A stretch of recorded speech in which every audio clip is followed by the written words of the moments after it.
میرے گھر والے کہنے لگے کھانا چھوڑ دیں پہلے اس کی بات سن لے. میں نے کہا پتر کیا ہوا, کسی نے مارا ہے کسی استاد نے؟ کہنے لگے نہیں حضرت, گھر فون کیا تھا تو میری اماں اور ابا کی لڑائی ہو رہی ہے. بچہ کانپ رہا ہے, ٹانگیں کانپ رہی ہیں.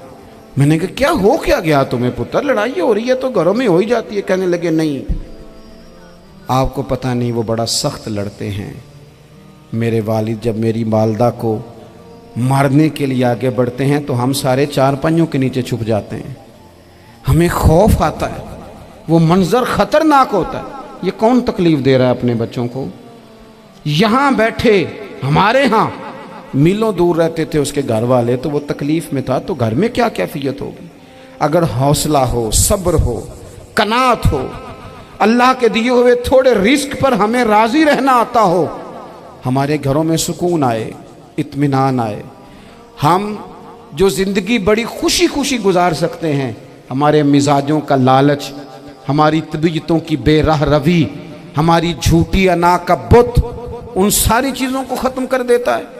اپنی زندگی کے اندر اگر ہم وہ کردار اپنے بچوں کو دیں جس کردار میں موبائل بھی ہو, جس میں گاڑی بھی ہو, جس میں پیسے بھی لا کے ابا دراز میں رکھتا ہو, لیکن والد کا گھر میں مصلی بھی موجود ہو, اس کی کوئی تسبیح بھی ہو, وہ یہ بھی کہتا ہو کہ خدا نے اپنے فضل سے آج 5,000 دیا ہے تو اس میں 1,000 غریبوں کا بھی ہے, اس میں تھوڑا سا میں نے اللہ کی رضا کے لیے بھی رکھا ہے.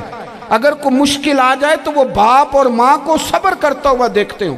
اگر ایک باپ کر بات کرے تو دوسرا برداشت کرتا ہو. خدا را اپنی اولادوں کو اس اذیت کا شکار نہ کرو. اپنے گھروں کے اندر وہ خودداری, وہ پیار, وہ وقار, وہ محبت, وہ انداز.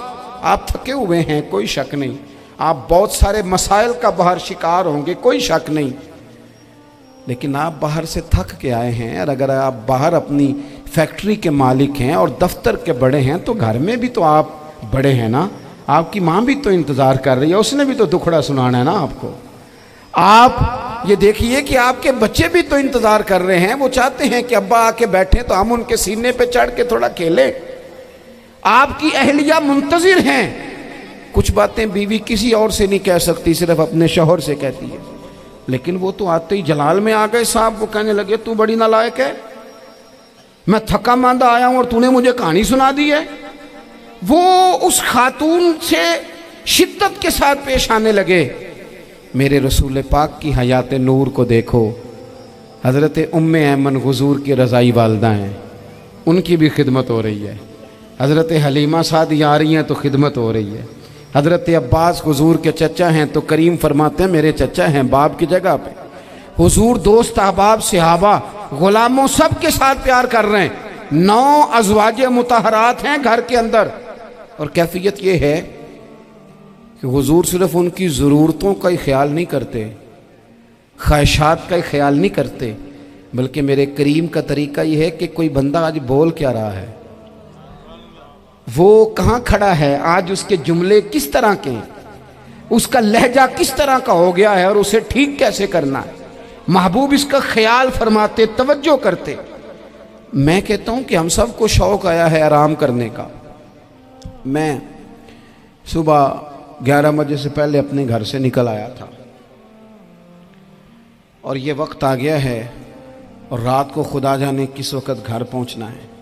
کئی دفعہ کیفیت یہ ہوتی ہے کہ گاڑی سے اترتے ہیں تو پھر دل کرتا ہے کہ کوئی اٹھا کے چلائے نہ کبھی. اس کے باوجود بہت سارے لوگ ناراض رہتے ہیں کہ ہم سے مل کے نہیں گئے, فوٹو نہیں کھنچوا کے گئے, فلانی جگہ چائے نہیں پی کے گئے. یہ تسلسل ہے. لیکن میں جتنا مرضی تھکا ماندہ گھر جاؤں گا نا, کبھی ایسا نہیں ہوا کہ میں گھر جاؤں تو بڑی ٹینشن میں جاؤں. میری گھر والی ایک دن مجھ سے کہنے لگی آپ نے کبھی نہیں کہا کہ میں تھکا ہوا آیا. بندہ تھک بھی تو جاتا ہی ہے نا, کبھی کہاں کرے نا. میں نے اسے کہا پتہ کیوں نہیں کہتا, اس لیے نہیں کہتا کہ میں نہیں چاہتا کہ میرے بچے یہ کہیں کہ ہم نے دین نہیں پڑھنا, ہمارا باپ تو بڑی مشکل میں ہے. ہم اپنے کام کے بارے میں اپنے گھر میں شکوے کرتے ہیں. آپ کسی بچے سے پوچھ لیں کون سا کام کرنا ہے, کہ اندر جڑا ابا جی کر دے رہے ہیں وہ نہیں کرنا. کیوں کہ ابا جی ہر روز تو کہتے ہیں میں بڑا الجھ گیا ہوں, یہ کام بڑا مشکل ہے. میں چاہتا ہوں کہ میں اپنے بچوں کو یہ بتاؤں کہ پتر میں تو جدھر جاتا ہوں پھول ہی پھول ہیں. میں تو جدھر سے گزرتا ہوں محبت ہی محبت ہے، میں تو جدھر سے دیکھتا ہوں دعائیں ہی ملتی ہیں، تاکہ ان کا شوق پیدا ہو۔ میرے عزیز، آپ تھوڑا سا دل بڑا کریں۔ اگر آپ ایک کی وجہ سے پورا گھر سکون میں آ جاتا ہے تو آپ دل بڑا کیوں نہیں کرتے؟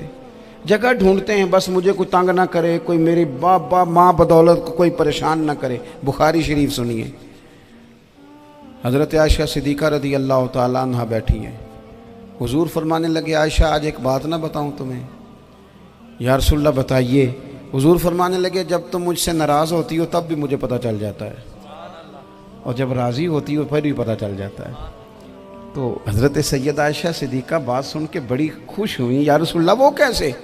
حضور فرمانے لگے کبھی کبھی تم قسم اٹھاتی ہو۔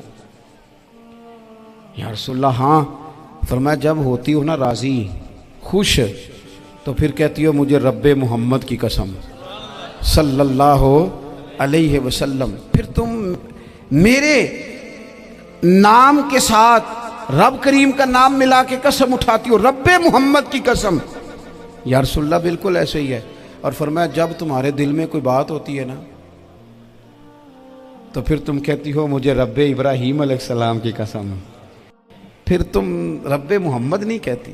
یہ بخاری مسلم میں موجود ہے۔ حضرت عائشہ صدیقہ نے تو بات سنی تو کھل گئی طبیعت، کہنے لگی کریم صدقے جاؤں، یہاں تک خیال فرماتے ہو؟ کس کے جملے کہاں پہنچ گئے، یہاں تک خیال ہے؟ فرمایا مجھے پتہ چل جاتا ہے کہ تمہاری کیفیت کیا ہے، کہاں کھڑی ہو۔ او بھئی ہم تو اپنی ماں کا بھی خیال نہیں رکھتے۔